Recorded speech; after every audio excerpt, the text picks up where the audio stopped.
पाठ 14 वीर मालव जी, पावरफुल मालव जी।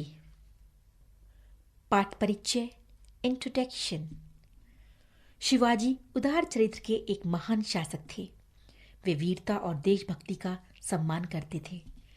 इस पाठ में उनके द्वारा अपनी हत्या करने आए एक वीर बालक को जीवन दान देने का वर्णन है। सोचिए, लेट्स थिंक। आज के समय में क्या कोई व्यक्ति इतना उदार हो सकता है कि वह अपनी हत्या करने आए व्यक्ति को सजा न देकर इनाम दे? जीवन मूल्य, वैल्यूज, उदारता, वीरता, साहस, प्रेम, देशभक्ति आदि भावनाओं का विकास। पात्र: शिवाजी, तानाजी, मालव जी, दरबान। दृश्य: स्थान: शिवाजी का शयन गृह। एक सुसज्जित कमरे में शिवाजी एक पलंग पर सो रहे हैं। पास ही एक बालक हाथ में नंगी तलवार लिए हुए शिवाजी की हत्या करने के लिए तैयार है। शिवाजी एक भयानक स्वप्न देखकर अचानक आंखें मलते हुए उठ बैठते हैं। मालव जी उन पर वार करने के लिए हाथ उठाता है, परंतु पीछे से तानाजी आकर उसका हाथ पकड़ लेते हैं। शिवाजी प्रेम भरी दृष्टि से तानाजी की ओर देखते हैं, बालक की वीरता पर आश्चर्य करते हुए। तुम कौन हो वत्स? वीरता पूर्वक: मेरा नाम मालव जी है।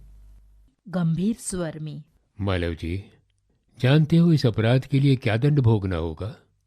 निर्भय होकर: मृत्यु। मृत्युदंड पाने से पहले तुमको मुझे एक बात बतानी है। वह क्या? तुम्हारी बातों और चाल ढाल से जान पड़ता है कि तुम वीरपुत्र हो, सत्यवादी हो। इससे मुझे आशा है कि तुम झूठ नहीं बोलोगे। जो बात सच है उसे मैं अवश्य बता दूंगा। इसमें छिपाने की क्या बात है? वीरपुत्र, मुझे मारकर क्या मराठा साम्राज्य का मालिक बनना चाहते हो? नहीं। फिर क्या मेरे बैरियों ने तुम्हें मुझे मारने के लिए भेजा था? हाँ। क्यों? क्या मैंने कभी तुम्हें हानि पहुंचाने की चेष्टा की है? क्या मैंने कभी मातृभूमि की आन पर दब्बा लगाया है? क्या मैंने किसी को धोखा दिया है? महाराष्ट्र कुलभूषण, ऐसा कुछ नहीं है। फिर क्या बात है? यदि आप सच सुनना ही चाहते हैं तो सुनिए।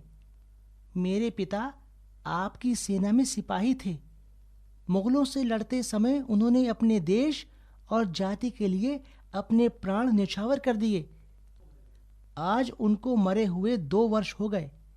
इस समय घर में मैं और मेरी माता केवल 2 प्राणी हैं। आज 3 महीने से हम दोनों को पेट भर अन्न मिलना दूभर हो रहा है। इस संसार में मनुष्य सब कुछ सहन कर लेता है, परंतु पेट की ज्वाला को सहन करना बड़ा कठिन काम है। एक दिन मैं इसी विचार में बैठा था कि एक यवन ने आकर मुझसे कहा कि अगर शिवाजी का वध कर दो तो मैं इनाम में बहुत कुछ दूंगा। इस लालच में पड़कर मैं आपकी हत्या करने के लिए यहाँ आया था।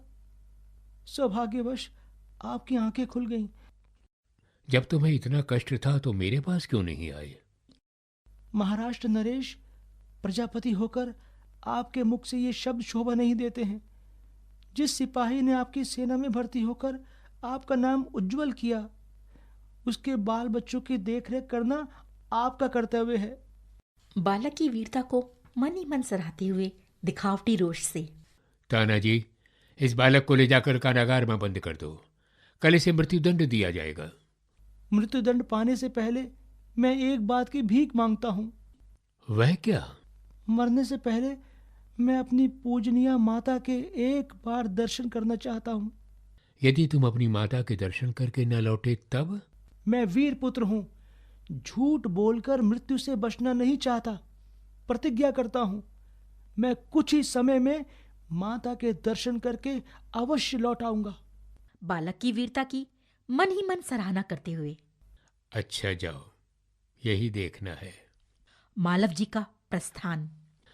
ओह, इस बालक में वीरता कूट कूट कर भरी है, साथ ही अपनी माता का भक्त भी है। ऐसे ही बालक अपने माता पिता की लाज रखते हैं। तानाजी, तुम्हारा क्या विचार है? महाराज, आप सत्य कहते हैं। मैं तो इसकी वीरता और साहस पर मुग्ध हूं। तानाजी, जानते हो मैं इस बालक के साथ क्या व्यवहार करूंगा? नहीं महाराज। मैं इसकी परीक्षा लेने के पश्चात इसे मृत्युदंड से मुक्त करके अपनी सेना में भर्ती करूंगा। मेरा अनुमान है कि मातृभूमि की सेवा में ये कोई कसर नहीं छोड़ेगा। घातक के साथ इतनी दया! धन्य हैं आप। तानाजी, मारने वाले से बचाने वाले में अधिक शक्ति है। आज तुमने मेरी जान बचाई है, इसलिए मैं तुम्हारा आभारी रहूंगा।